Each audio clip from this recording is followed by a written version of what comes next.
Good Wednesday morning, everybody. I'm Jared Klein coming to you live from the NBC29 Digital Desk with this morning's Morning Rush. Let's start things off with this story. UVA student, staff, and the surrounding community held a vigil Tuesday night on grounds to pray for peace in Israel. Many students said they have personal connections to those who live in the now war-torn country. One UVA student spoke about his emotions the past few days. Horror, pain, confusion, everything. I have family and friends who are in Israel, and just the fear of waking up, having to text all of them, message them to see if they're all okay. UVA's Brody Jewish Center says it is open for anyone who wants to come in and talk. Albemarle County Public Schools is trying some new tactics to fight the decline of SOL reading scores. The district says demographics and racial disparities play a huge part.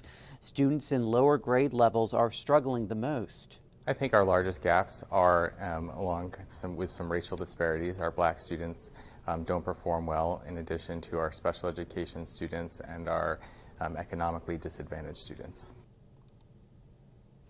Starting next school year, Albemarle Elementary Schools will have a new language arts curriculum, and the district says it hopes to improve literacy skills with the new plan. And a new way to warm up this fall after a dip in the water. The Rivanna River Company is about to open up a sauna.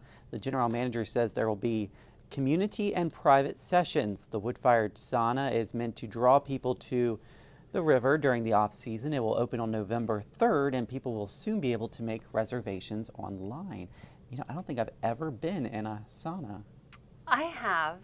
It's just too hot. Too hot, yeah. I don't get it. Yeah, I can imagine You can't breathe in there. I don't know. It's not for me. Yeah, I might try it out one day, but yeah. I just can't imagine sitting in that heat. No, I can't. I'm with you. Okay. All right, so 'tis the season. People, thinking about the holidays and traveling. So if you want cheaper Christmas flights, you should start booking them now. That's what experts say. A report from Google Flights says early October, specifically the 12th, is the best time to find the lowest prices for Christmas flights.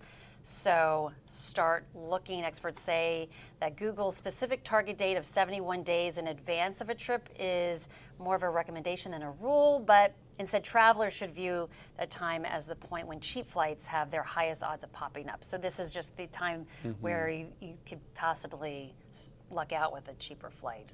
I mean, yeah, you really need to be thinking about it now. You probably already have the holiday plans in your mind. If you are traveling, can you imagine there be any last minute decisions? Oh, let's go see family on the holidays. Yeah, I'm a planner. Yeah. But some people aren't. But I mean, I'm not that much of a planner either, but I mean, if the holidays are almost here. Yeah, right. That's right, they are. So start looking for those flights now. Okay, so California bans red food dye found in Skittles and other foods, which, I think that's a really good thing. I mean, I remember my parents, we couldn't eat certain foods because of like the dye, the red dye and everything. And then a lot of countries, they've already been doing this for years. They use, vegetables dyes to dye things. And so I'm guessing Skittles will probably change its formula. It won't just I would think. stop selling Skittles in California. Exactly. So that's happening. And I bet you're right. I'm sure that'll catch on. Yeah. As hopefully across the country. Yeah. Anyway, all right. So this is kind of a sad story. So I don't remember. I think we even did a story. There was a buzz about this 104-year-old woman who became the world's oldest skydiver. Yeah. Well, unfortunately, she died a week later. So Dorothy Huffner, the 104-year-old. She set the record recently. She died on Monday. She was from Chicago, and she gained a lot of international attention recently. So, but she had energy up to the very end. Yeah, she had an adventurous spirit. Yeah, so never too young, never too late. Yeah, so it's a good thing she got that in. Yeah, she was able to do that. Yes, she certainly was. Yeah. So. A lot more brave than I am. I could never jump out of the plane. I know. I've done it once, actually. Oh, really? I did. Tandem like that. Yeah. It was actually really fun. I have a fear of heights, but... Yeah, I do too. It's a little different perspective. I have never bungee jumped, and that scares me more than... I haven't done that yet. Yeah. I say yet. Maybe I'll do it someday. But parachuting was easier. I guess if I was attached to somebody, do they like push you out?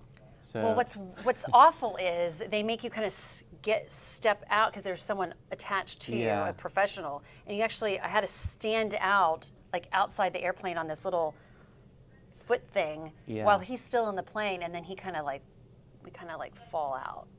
okay, yeah, they'd have to. It was Fall. There'd be no way. They'd be Had like, to push you. okay, jump.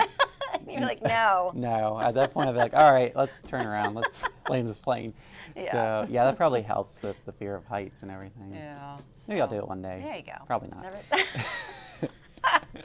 All right, thanks, Jennifer. You're welcome. Let's take a look at that 7-day forecast. We got a high of 72 today, and then warming up for tomorrow, closer to 80, but then a cool down on the way for the weekend once again with a high of 69, and then 62 on Sunday. We do have that chance of rain on Saturday, so make sure you keep that in mind as you're making your weekend plans. I hope you guys have a great Wednesday, a great hump day out there. We'll see you again on NBC29 News at noon.